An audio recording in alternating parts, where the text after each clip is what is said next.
자기 기만에서 자기 성찰로. 지난주 갈라디아서 5장 말씀을 전했는데 그 말씀을 기억하시며 말씀을 들으시면 되겠습니다. 짤막하게 지난주의 말씀을 요약해서 드리는 것이 도움이 될 것 같고, 또 그것이 또 오늘 말씀의 또 서론이 될 줄 압니다. 갈라디아 교회에는 두 종류의 그런 신앙의 색깔을 갖고 있는 사람들이 있었습니다. 한쪽 무리는 복음 안에서 자유를 주장하면서 방종과 방탕한 그런 모습으로 신앙생활을 하는 그런 무리들이 있었습니다. 그리고 한쪽 무리는 그런 방종한 그런 모습을 보면서 율법을 강조하고 율법을 지켜야지 구원을 받을 것이다 하면서 복음을 왜곡하는 율법주의자들이 있었습니다. 물과 기름처럼 서로가 하나가 될 수가 없는 상태였죠. 그렇게 서로가 하나가 될 수 없는 상태에 두 무리들이 갈라디아 교회 안에서 함께 신앙생활을 했으니 그 교회가 어떻겠습니까? 그래서 지난주에 우리가 읽으시고 보신 말씀처럼 그들은 서로 물고 먹고 하는 그런 모습을 보였다. 그렇게 말씀이 나옵니다. 하나님의 교회인데 서로 사랑하고 서로 아끼고 서로 섬기고 하는 모습이 아니라 서로 물고 서로 먹고 서로 뜯고 서로 대적하는 그런 모습이 갈라디아 교회에 가득했다. 그렇게 말씀이 나옵니다. 왜냐하면 그들은 헛된 영광을 구했다. 그렇게 말씀이 나옵니다. 헛된 영광을 구했다는 것은 자기 자랑을 의미하는 것입니다. 그러니까 각각 자기들의 신앙이 옳다고 생각하면서 다른 사람의 신앙을 비방하고 다른 사람을 대적하는 그런 모습들이 그들 속에 있었던 겁니다. 그러나 지난주에 말씀드렸듯이 그들 스스로는 헛된 자랑 속에서, 헛된 교만 속에서, 헛된 영광 속에서 자기들의 신앙이 옳다고 생각하고 있었지만, 그러나 그 누구도 하나님 앞에 바른 신앙을 가진 사람은 없었다고 말씀을 드렸습니다. 그들 중에 성령의 열매를 맺는 이들은 없었고 도리어 육체의 열매만 가득했던 것이죠. 그들의 믿음이 바른 믿음이었다면 서로 물고 먹고 뜯는 그런 모습은 없었을 것입니다. 그런데 놀랍게도 서로 물고 먹고 뜯고 하는 그런 모습 속에서도 서로가 자기 신앙이 옳고 바르고 예수님을 잘 믿는다고 생각했다는 것, 그게 참 가슴 아픈 일이죠. 그런 모습 속에서 그들은 서로 대적하며 자랑하는 그런 모습들이 가득했습니다. 그런 갈라디아 교회를 향해서 바울은 성령의 열매를 이야기하고 있습니다. 육체를 따라가는 삶을 살지 말고 육체를 따라가는 삶을 살면 결국은 육신의 열매, 서로 다투고 시기하고 질투하며 미워하고 당짓고 이단에 빠지는 그런 등등의 육신의 열매를 맺을 수밖에 없으니 성령을 따르는 삶을 살 것을 갈라디아서 5장에서 교훈하고 있었던 것이죠. 성령을 따르는 삶은 그 안에 성령의 열매가 맺어지는 것을 통해서 증명이 되는데, 성령의 열매는 사랑, 희락, 화평, 오래 참은, 자비, 양선, 충성과 온유와 절제, 이렇게 나와 있습니다. 그 외에도 성령의 열매가 더 있겠죠. 그러나 바울 사도는 갈라디아서 5장에서는 9가지의 성령의 열매를 이야기하고 있는 것입니다. 그런 성령의 열매를 맺은 상태에서 서로 물고 뜯고 하는 그런 모습들이 있었을까요? 그런 모습들이 있을 수는 없겠죠.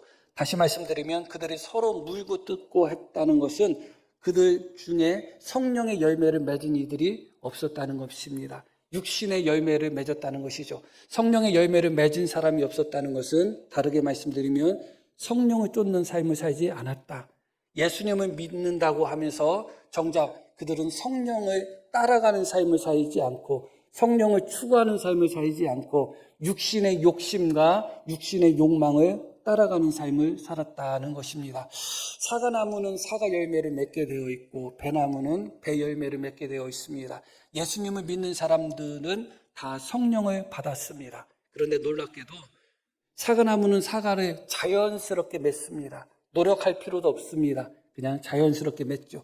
물론 농부가 얼마나 열심히 가꾸느냐에 따라서 사과 열매의 품질은 달라지지만 사과 나무 자체가 사과 열매를 맺기 위해서 노력하는 것은 없습니다. 배나무도 마찬가지. 배나무가 아무리 노력한다고 해서 사과를 맺겠어요? 배나무는 배 열매밖에 맺지를 못하는 것이죠. 그런데 놀랍게도 예수님을 믿는 우리에게는 성령님이 주어졌고 성령님이 우리 안에 계심에도 불구하고 그 성령의 열매는 사과나무가 자연스럽게 사과 열매를 맺듯이 자연스럽게 맺어지는 것이 아니라는 것입니다. 우리 안에 성령이 계심에도 불구하고 대부분 사람들이 성령의 열매를 맺는 것이 아니라 육신의 열매를 맺고 있다는 것입니다. 왜냐하면 우리 안에 성령님이 계신 것도 분명하지만 여전히 우리는 육을 갖고 살고 육신을 갖고 살고 있고 우리 안에 여전히 죄악된 욕망과 본능도 함께 있기 때문에 그렇습니다. 그래서 예수님을 믿는다고 해서 성령을 받았다고 해서 성령의 열매가 자연스럽게 맺어지는 것이 아닙니다. 추구해야 되는 것이죠. 성령을 추구하고 그렇게 적극적으로 힘써서 육신을 따라가는 삶을 부인하며 성령을 따라가는 삶을 살 때 비로소 성령의 열매를 맺어지는 것입니다. 그러나 대부분 그리스도인들은 그렇게 성령을 추구하며 성령을 따라가며 그렇게 성령의 열매를 맺는 삶을 살지 않고 대부분 그리스도인들은 예수님을 믿고 성령님을 받았음에도 불구하고 여전히 육신의 욕심, 육신의 욕망을 따라가고 있습니다. 그렇기 때문에 예수님을 믿는다고 하지만 10년, 20년, 30년, 40년 예수님을 믿는다고 하지만 성령의 열매가 아름답게 맺어진 성도들이 많지가 않은 거예요. 그것은 너무너무 안타까운 현실인 것이죠. 갈라디아 교회, 2000년 전 갈라디아 교회뿐만 아니라 지금 현실의 교회도 마찬가지입니다. 2000년 전에 비해서 너무나 많은 그런 복음의 말씀을 접하는 이 시대에 살고 있는 우리라 할지라도 너무나 많은 사람들이 여전히 성령의 열매를 맺지 못하고 육신의 열매 가운데 서로 물고 뜯고 시기하고 미워하는 그런 모습 속에서 신앙생활을 하고 있는 것이죠. 이런 갈라디아 교회를 향해서 바울 사도는 오늘 본문 말씀 1절에서 이렇게 권면을 시작하고 있습니다. 형제들아, 사람이 만일 무슨 범죄한 일이 드러나거든 이 범죄한 일이라는 것은 어떤 죄를 의미할 수도 있고 어떤 연약한 부분, 실수한 부분 그런 모든 것을 다 포함한다고 보면 되겠습니다. 어떤 사람의 부족한 모습, 어떤 사람의 죄를 범한 모습, 어떤 사람의 연약한 모습 그런 이들을 발견하게 되거든 그런 이들이 드러나거든 신령한 너희는 온유한 심령으로 그러한 자를 바로잡고 너 자신을 살펴보아 너도 시험을 받을까 두려워하라. 그렇게 잘못하는 성도들이 있을 때 어떻게 하라는 거예요? 온유한 심령으로 그런 사람들을 바로 잡아줘라, 붙들어줘라, 회복시켜줘라 그런 의미예요. 그러면서 2절에 이어서 이렇게 말씀이 나오죠. 너희가 짐을 서로 지라 그리하여 그리스도의 법을 성취하라 그렇게 말씀이 나옵니다. 서로 물고 뜯고 하지 말고 어떤 형제가 잘못한 것이 드러나면 비방하고 쑥덕거리고 비난하고 따돌리고 그러지 말고 너희가 서로 짐을 져주며 그렇게 연약한 성도의 연약한 모습 또 범죄한 모습을 보면 온유한 마음을 가지고 그를 잘 붙들어줘라 그렇게 이야기하고 있습니다. 너희는 예수님을 믿는 사람들이니까 예수님을 믿는 너희들은 서로 짐을 져야 된다. 그리고 서로의 연약한 모습을 볼 때 그것을 온유한 마음으로 붙들어줘야 되지 그런 모습을 보면서 서로 물고 서로 뜯고 서로 대적하고 그런 모습을 보여서는 안 된다. 그렇게 이야기하고 있습니다. 너무너무 당연한 말씀이지만 이 당연한 말씀이 참 교회 안에서 그대로 믿음으로 또 순종으로 성취되는 경우가 많지 않을 때가 참 많죠. 사실은 갈라디아 교회도 분명한 교회였습니다. 예수님의 피로 사신 교회였고 예수님은 그 제자들에게 서로 사랑하라고 분명히 말씀하고 계셨죠. 그럼에도 불구하고 주님의 피로 사신 그 교회에 주님께서 너희는 서로 사랑하라 그렇게 말씀하셨던 그 교회, 그 성도들이 서로가 서로의 짐을 지지 않고 서로의 잘못을 용납하며 그렇게 온유한 마음으로 붙들어 주지 않고 그렇게 서로 물고 뜯고 하는 그런 모습을 보였다는 것입니다. 1절 말씀을 다시 한번 보겠습니다. 여기서 우리가 한 가지 더 살펴볼 부분이 있습니다. 자, 1절 말씀 뒷부분. 신령한 너희는 온유한 심령으로 그러한 자를 바로 잡으라. 이렇게 말씀이 나오죠. 신령한 너희라고 나옵니다. 이 사람들은 과연 누구일까요? 말씀드렸듯이 두 분류의 사람들이 있었다고 했죠. 한 분류는 율법주의자들입니다. 이들은 예수님을 잘못 믿는 사람들이에요. 이단이라고 해도 될 것입니다. 왜냐하면 주님의 은혜, 예수님의 은혜로 말미암아 구원받는 것을 부인했던 사람들이에요. 은혜도 필요하지만 우리가 율법도 잘 지켜야지 구원받는다고 믿었던 사람들이기 때문에 이단이라고 할 수가 있는 것이죠. 그런 율법주의자들은 분명히 아닐 것입니다. 또 한 분류는 어떤 사람들이라고 말씀드렸어요. 예수님을 믿는 믿음 안에서 우리는 자유를 얻었기 때문에 우리 행위로 구원받는 것이 아니기 때문에 우리가 어떠한 행위를 해도 우리는 다 구원받는다고 하면서 그렇게 자유를 방종으로 방탕으로 그렇게 이용하는 사람들, 육체의 기회를 삼는 그런 분류들이 있다고 말씀드렸어요. 이 사람들도 아닐 것입니다. 그럼 이 사람들은 누구인가? 말 그대로 신령한 사람들일 것입니다. 다시 말씀드리면 교회가 둘로 나눠서 싸워요. 그러면 딱 두 무리만 있을까요? 서로 물고 뜯고 하는 두 무리만 있을까요? 그렇지 않죠. 그곳에는 분명히 신령한 사람들이 있어요. 이쪽 편에 속해 있지도 않고 저쪽 편에 속해 있지도 않고 함께 물고 뜯지 않는 그런 신령한 자들이 분명히 있어요. 어디든지 마찬가지입니다.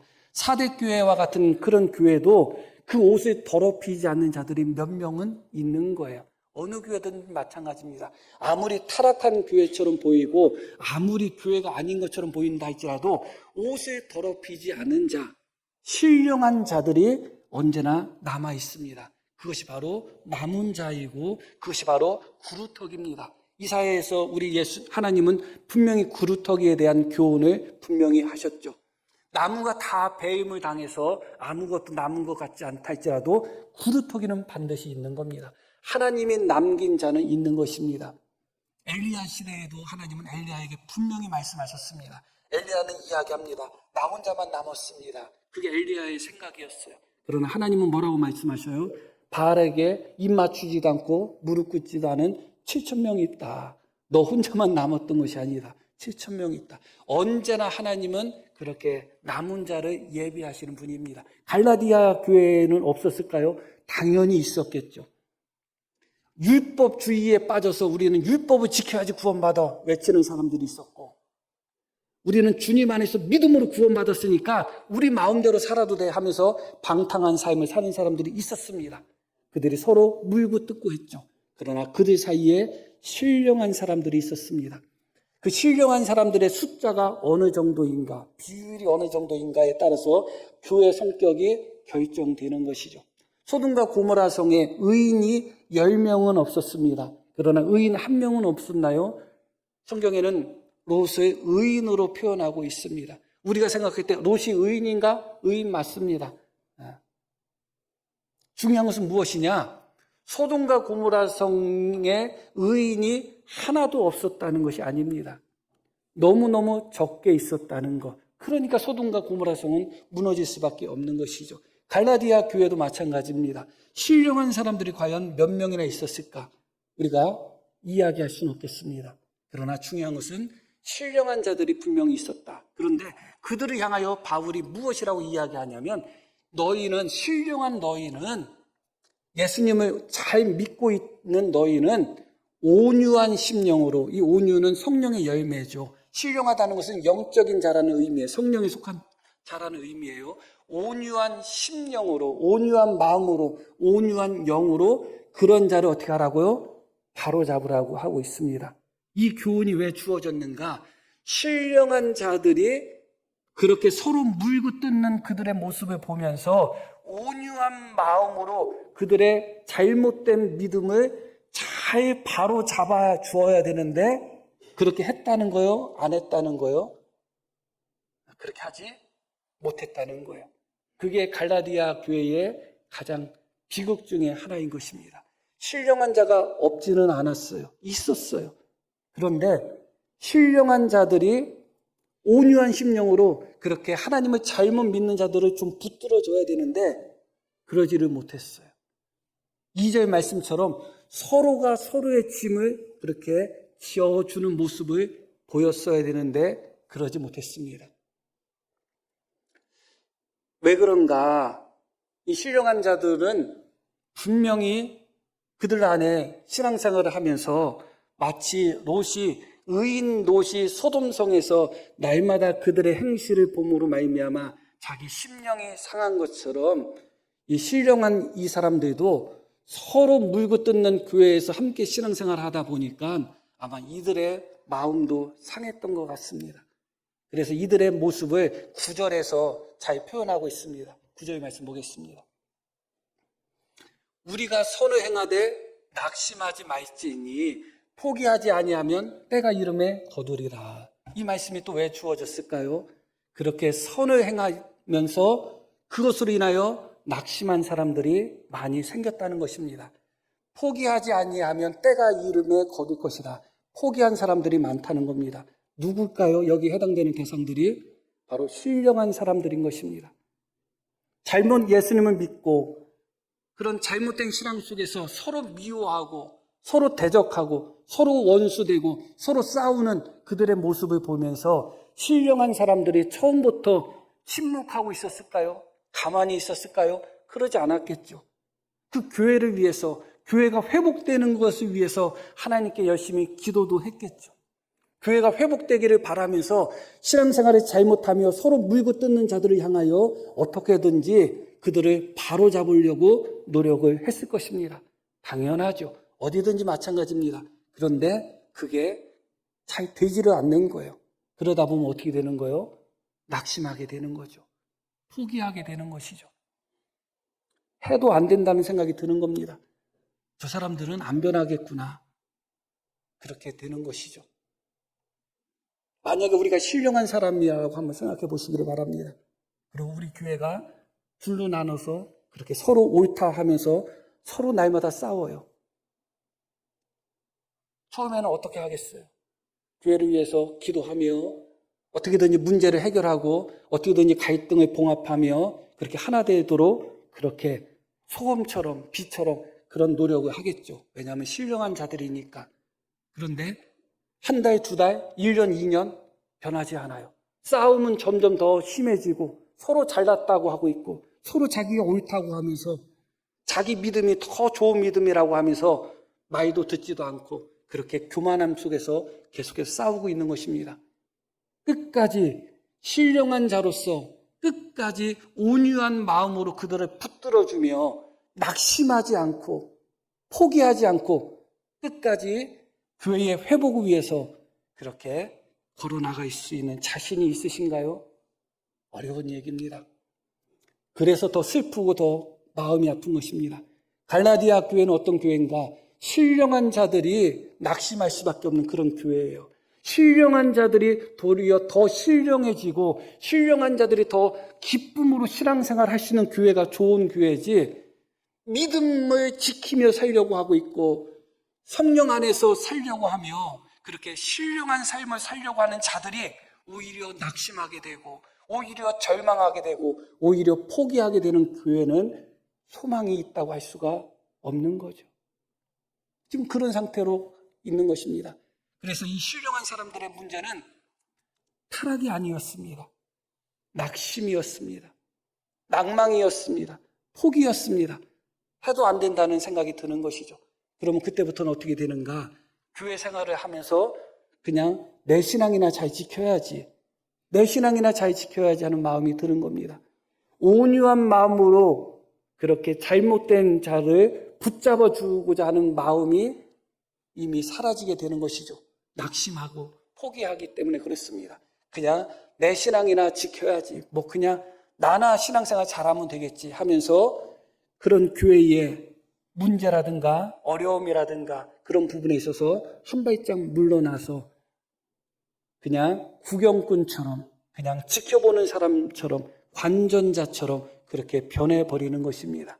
그게 갈라디아 교회의 문제였습니다. 그런 의미에서 결과적으로 놓고 보면, 결과가 아니라 그런 의미에서 결국은 이 갈라디아 교회는 세 무리가 있었던 것입니다. 한 무리는 율법주의자들입니다. 이들은 잘못된 믿음을 갖고 있었던 사람들이죠. 또 한 무리는 어떤 자들이에요? 은혜 안에 구원을 받았다고 하면서 육체의 기회를 삼고 방종과 방탕을 일컫는 타락한 자들이었습니다.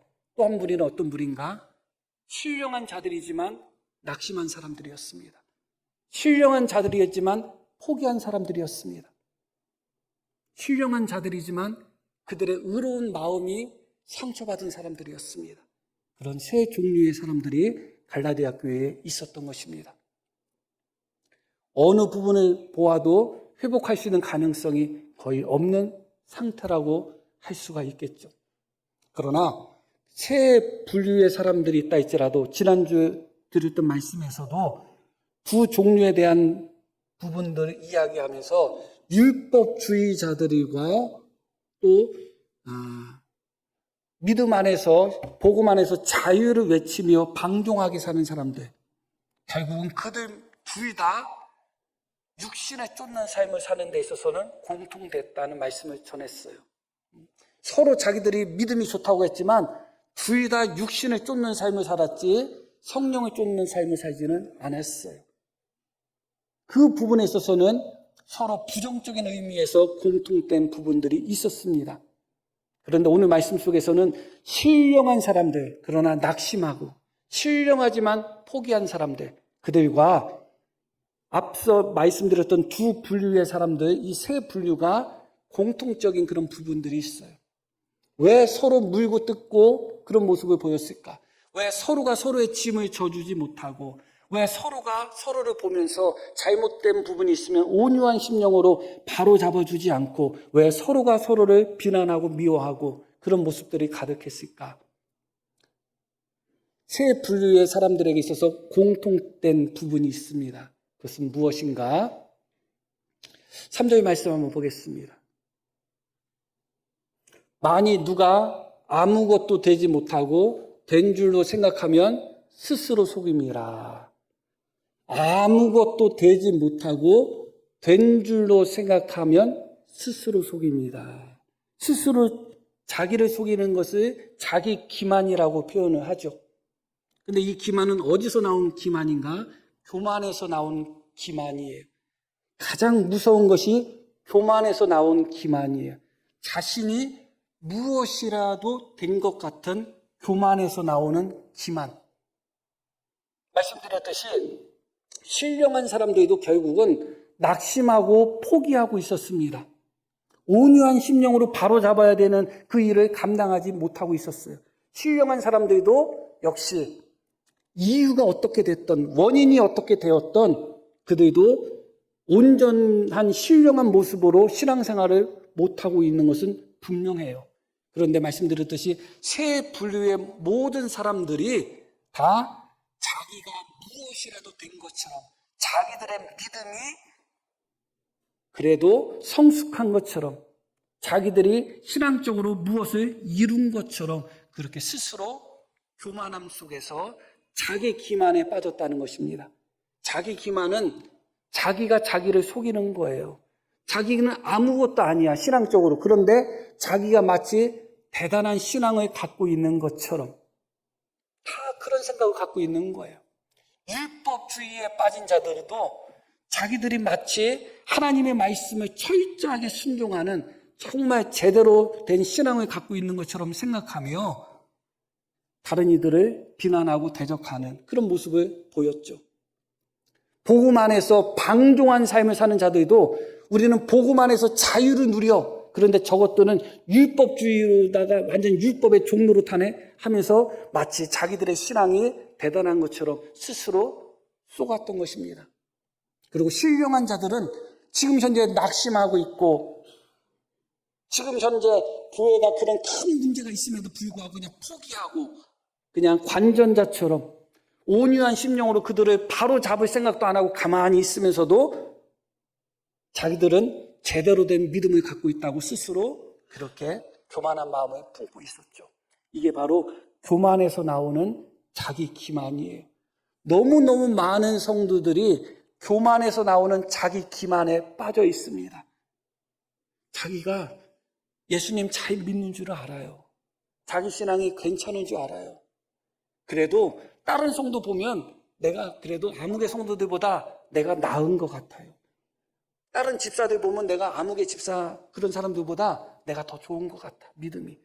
대부분 그런 교만에서 나온 자기 기만 속에서 살아가고 있는 것입니다.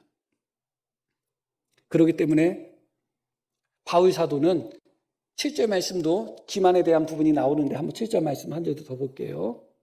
스스로 속이지 말라. 똑같이 나오죠. 하나님은 없인 여김을 받지 아니하시라니 사람이 무엇으로 심든지 그대로 거두리라.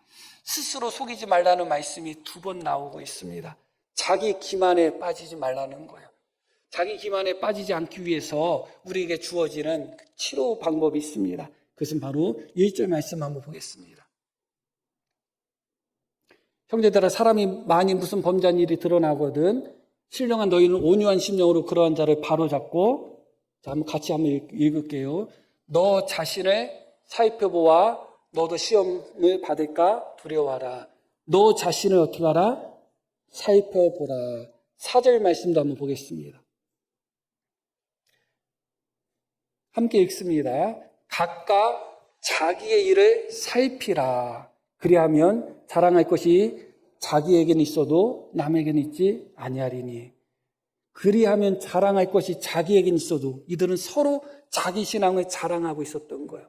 자기 신앙이 대단하다고 생각하고 있었던 거예요. 왜 그런가요? 말씀드렸듯이 자기 기만에 빠져 있었습니다. 교만에서 나오는 자기 기만. 그러다 보니까 예수님을 믿는 자로서 합당한 모습으로 살지 못하며 서로 물고 뜯고 하는 모습으로 그렇게 살면서도 자기들은 신앙생활 잘하고 있다고 생각하고 있었던 것입니다. 서로가 그렇게 생각하고 있었던 것입니다. 그런 모습을 보면서 방관하고 그런 모습을 보면서 그냥 포기하고 방치하면서도 자기들의 신앙이 좋다고 생각했던 것이죠. 그들에게 주는 교훈이 무엇이라고요? 자기 자신을 살펴봐라. 자기 일을 살펴보라. 2번 연속 말씀하고 있습니다. 다른 사람을 살피지 말고 너 자신을 살펴보라. 우리의 눈은 내가 의식하지 않고서는 내 자신이 잘 보이지 않게 되어 있어요. 우리의 눈이 그렇습니다. 우리의 눈은 어떤 특징을 갖고 있는가? 내 눈에 대들보만한 그런 것들이 들어있다 할지라도 다른 사람의 눈에 있는 티끌은 보면서 내 눈 안에 있는 대들보는 깨닫지 못하는 그런 눈을 가지고 있어요. 남의 허물은 산더미처럼 보이고 내 허물은 티끌같이 보이는 거예요. 그게 우리의 눈입니다. 그런데 그런 눈을 갖고 너무너무 자연스럽게 다른 사람을 살피지만 나를 살피지를 못해요. 다른 사람을 살필 때 서로가 서로의 짐을 지기 위해서 살피는 것이 아니라 다른 사람을 살필 때 온유한 심령으로 붙들어주기 위해서 살피는 것이 아니라 물어뜯기 위해서, 먹기 위해서, 비방하기 위해서, 조롱하기 위해서, 비난하기 위해서 그런 목적으로 살펴보는 거예요. 다른 사람의 연약한 모습이 보였을 때 온유한 심령으로 그를 붙들어주며 서로가 서로의 짐을 져주는 모습으로 나아가면 얼마든지 다른 사람을 살펴보는 것 좋은 것입니다. 그런데 정반대예요. 다른 사람을 살펴보지만 그를 붙들어주기 위해서 살펴보는 게 아니에요. 온유한 심령으로 그와 함께하고 그렇게 그 사람이 어려워하고 있고 무거워하고 있고 넘어져 있고 하는 그런 짐이 있다면 내가 져줘야 되겠다 하는 마음으로 살펴보는 것이 아니라 물어뜯기 위해서 살펴보는 겁니다. 흠을 잡기 위해서, 비난하고 비방하기 위해서, 그러면서 마치 자기 신앙은 괜찮은 것처럼 다른 사람을 험담하고 흠잡고 비방하는 사람의 심리는 어디에 있는가? 그것을 통해서 자기는 괜찮은 사람이라는 것을 확인하고자 하는 심리예요. 우리는 다 한국 사람이잖아. 다 한국 사람이어서 에이 한국 놈도 안 돼. 저러니까 한국 놈도 안 되지. 그럼 저는 미국 놈이에요? 저도 한국 사람이면서 마치 자기는 안 그런 사람인 것처럼 아유 저러니까 아줌마들이 요구도 먹지. 아줌마가 그 소리 하는 거. 자기는 아줌마 아니에요? 마치 자기는 안 그런 것처럼 아유 저러니까 목사들이 요구도 먹지. 나는 목사 아니에요? 나는 안 그런 것처럼 그렇게 이야기하는 것입니다. 각각 자기를 살피는 법을 배워야 되는데 자기를 살피기 전에 다른 사람을 살피고 다른 사람이 살핀 것을 그를 붙들어주고 돕기 위하여 살피는 것이 아니라 비난하고 험담하고 대적하고 그렇게 조롱하고 미워하기 위해서 살펴보고 있는 것이 우리의 모습인 것입니다. 그러다 보니까 서로 붙들어주고 서로 짐을 져주며 그런 모습이 그들 속에 나타난 것이 아니라 그렇게 서로 물고 뜯고 먹는 그런 모습들이 그들 속에 나타나고 있었던 겁니다. 그렇기 때문에 자기 기만에서 그들은 벗어나야 되는데 그러기 위해서는 나를 살펴봐야 된다. 나 자신을 잘 살펴보기 위해서는 거울이 필요하잖아요. 옷가게 거울들은 다 사기 거울이잖아요. 그렇죠? 옷가게 거울 딱 쓰면 키도 엄청 커 보이고 배도 하나도 안 나온 것 같아. 나는 징그럽더라고요. 딱 왜곡되는 느낌이 확 드니까 멋있어 보이는 게 아니라 징그럽더라고요. 그냥 나온 상태로 그냥 사는 것이 뭐 그렇죠? 그런데 이 배가 안 보이더라고요. 잘 신기해요. 누나가 옷가게를 해서 내가 알아요. 가서 이렇게 비춰보면 그렇습니다.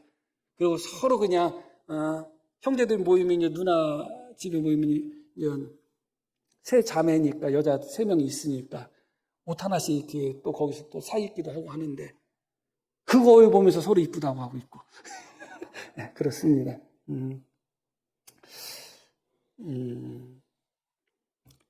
영적인 나의 모습을 보기 위해서는 영적 거울이 필요합니다. 그게 무엇일까요? 그게 하나님의 말씀이에요.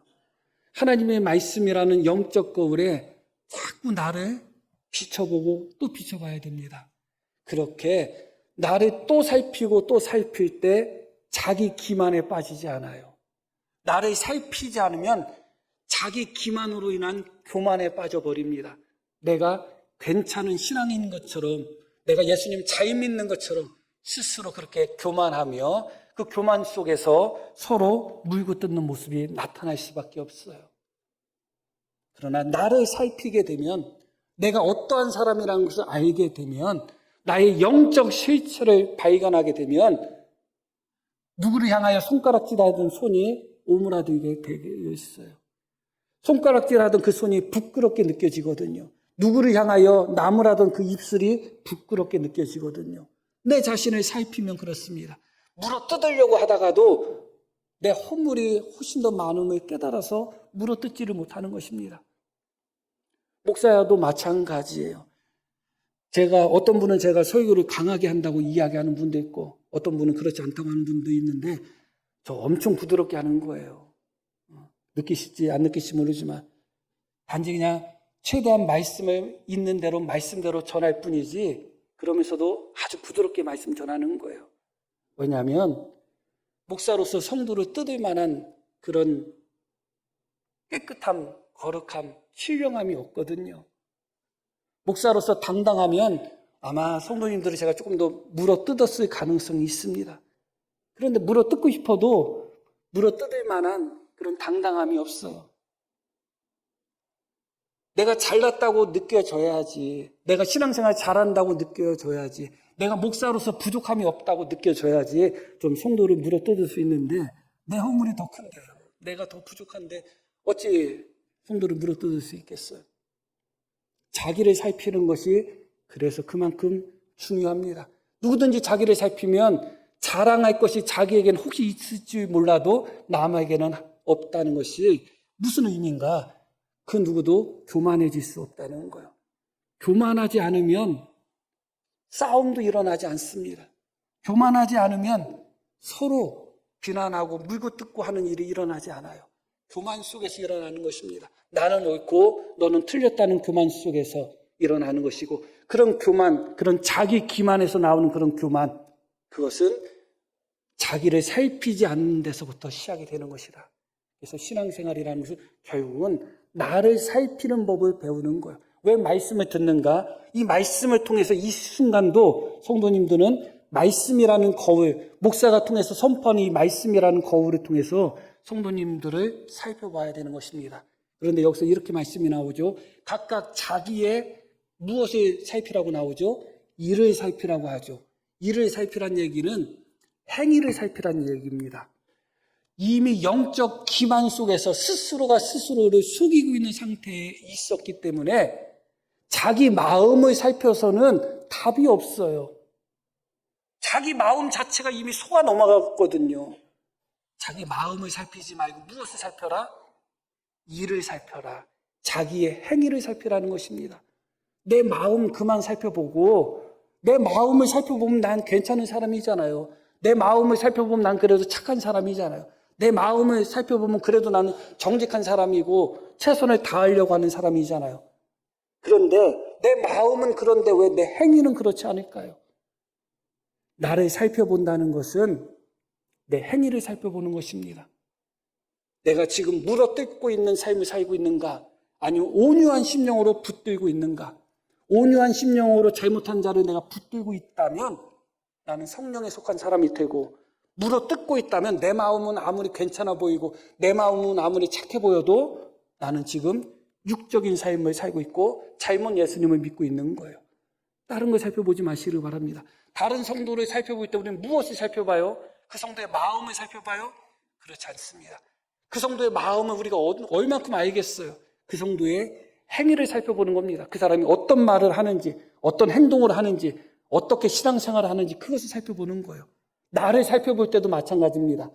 내 마음이 어떤 생각을 갖고 있느냐는 두 번째 문제입니다. 내가 어떤 말을 하고 있고 어떤 행동을 하고 있고 내가 어떤 모습을 보이고 있는가, 나의 드러나는 모습을 살펴봐야 되는 것입니다.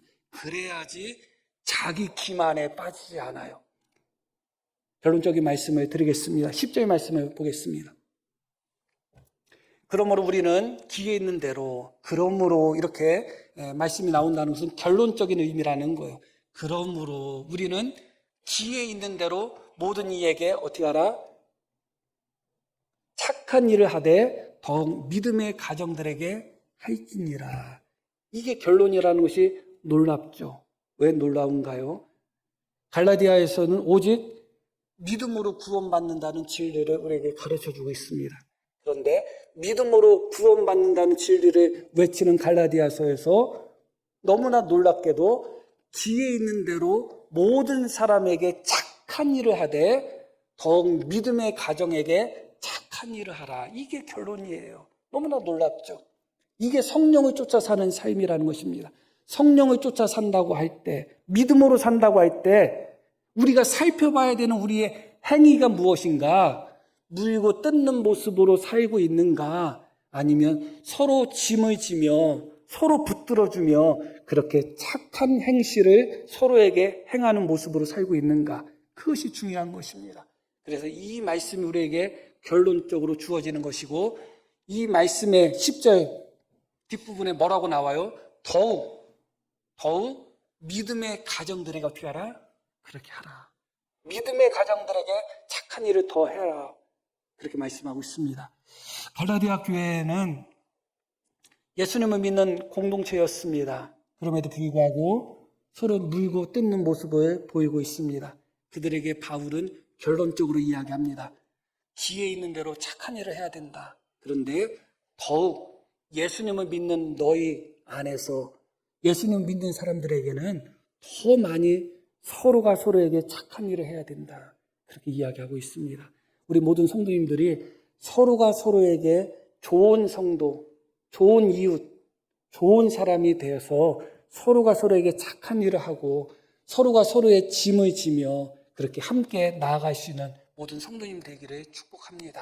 자, 우리 들으신 말씀 기억하며 함께 기도하겠습니다.